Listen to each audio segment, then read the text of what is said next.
Ribuan penumpang dengan tujuan Surabaya ini memadati Pelabuhan Soekarno-Hatta, Makassar, Sulawesi Selatan.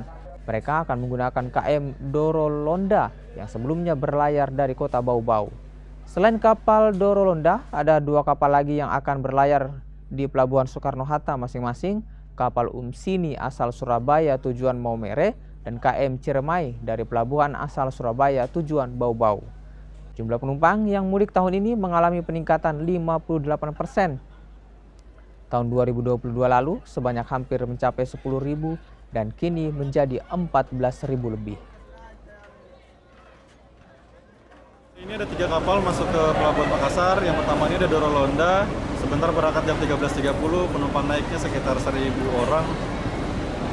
Ini yang di hari ini paling banyak penumpangnya kapal ini karena tujuannya ke Surabaya, Jakarta.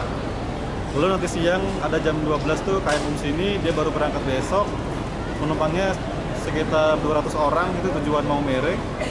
Baru lagi nanti sore ada KM Ciremai, dia tiba jam 6, berangkat jam 8 malam, tujuan Bau-Bau, penumpangnya sekitar 400.